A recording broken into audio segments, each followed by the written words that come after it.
Hello mga kamigs, magandang araw po sa ating lahat at welcome back sa aking YouTube channel.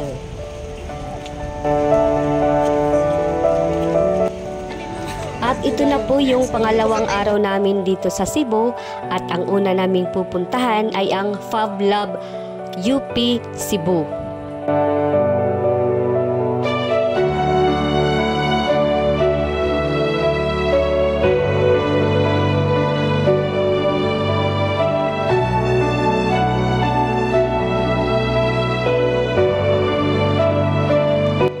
Ang Fab Lab UP Cebu, ang unang Fab Lab ng Cebu at ang pangalawa sa Visayas ay isang kasusyong pakikipagsapalaran sa pagitan ng programa ng disenyo ng produkto ng Department of Trade and Industry Cebu at University of the Philippines, Cebu. Nilikha kasamang isang negosyo center, negosyo na incubator na pinunduhan ng gobyerno. At ang co-worker space nito, ang Fab Lab ay naglalayong magbigay ng kasangkapan sa mga gumagawa, magdisenyo ng mga estudyante, professional, MSME at publiko ng demokratikong access sa advanced na prototyping, printing at mga kaugnay na kagamitan, pati pa rin ang pasilidad sa pagsasanay.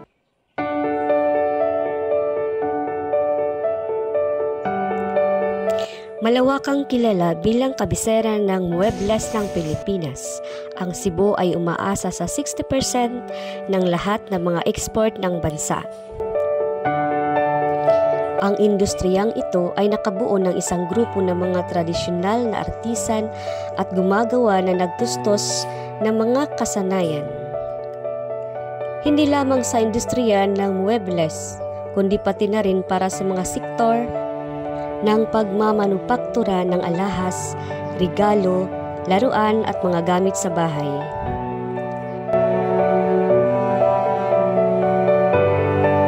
Kasabay nito ang malalim na pinag-ugatan ng kulturang pangkalakal ng Cebu na nagbubunga ng isang urban na kapaligiran na tumatanggap ng entrepreneurship, mga start-up at teknolohikal na pakikipagsapalaran.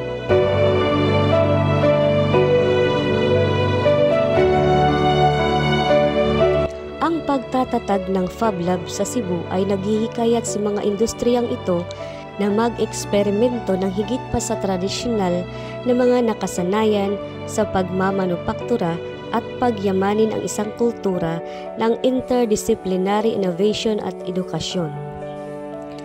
Ang pangunahing target ng kliyente nito ay ang pangkalahatang publiko na nangangailangan ng mga serbisyo sa disenyo at prototyping, pati na rin ang mga mag-aaral at profesional na mga designer na nangangailangan ng mga workshop sa pagsasanay sa basic at advanced na disenyo, engineering at electronics sa pangkalahatan, sa particular, ang aplikasyon ng mga bagong digital ng teknolohiya sa kasalukuyang kasanayan sa sining at disenyo.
Sa aking paglilibot ay nakita ko ang parking ito.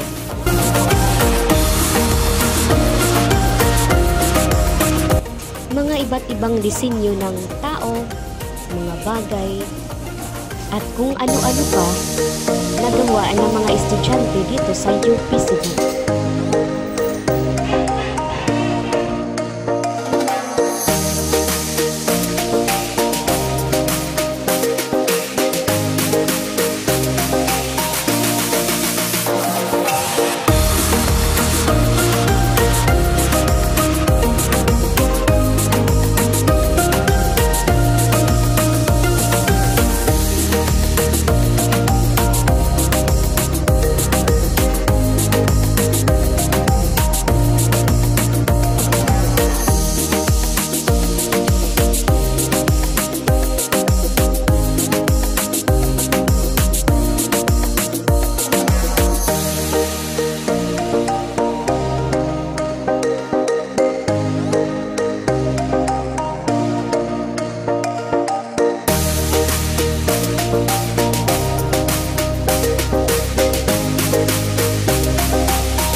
At hanggang dito na lang po muna tayo mga kamiks. Maraming salamat po sa panonood niyo po ng videos ko.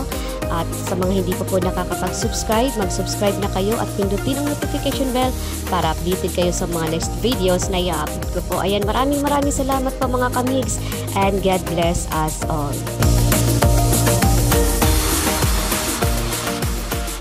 Yeah.